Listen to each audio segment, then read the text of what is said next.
అందరికి హ్యాపీ కనుమ రోజు గట్టిగా ముక్కలు అవి తిన్నారా? మా ఇంట్లో అయితే అమ్మవారికి నైవేద్యం పెట్టుకోవడం కోసం నేను గారెలు, బూర్లు, పరవన్నం, అట్టెసరు అన్నం, తర్వాత ముద్దపప్పు ఇవన్నీ వండి మా అమ్మగారికి ఇచ్చాను. మా అమ్మ ఇంట్లో పూజ చేసుకున్నాక అమ్మవారికి ఉపారం అని రెడీ చేసుకుంటున్నారు. ప్రతి సంవత్సరం మా అమ్మ ఇలా అమ్మవారికి ఉపారం ఇచ్చుకుంటారు. మీలో ఎవరికైనా ఇలాంటి ఆనవాయితీ ఉంటే ఖచ్చితంగా కామెంట్ చేయండి.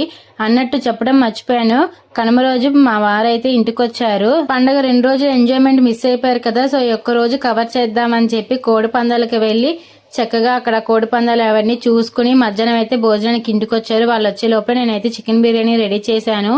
సో ఈ లోపల అయితే హరిదాస్ గారు వచ్చారు. ఆయనకి మా పూర్వీకుల దగ్గర పెట్టిన బియ్యం, కూరగాయలు అయితే వాటితో పాటు కొంచెం డబ్బులు కలిపి ఇచ్చారు. ఇంటికి వచ్చాక మా లాలని మా చెల్లికి బిర్యానీ బాగా నచ్చింది.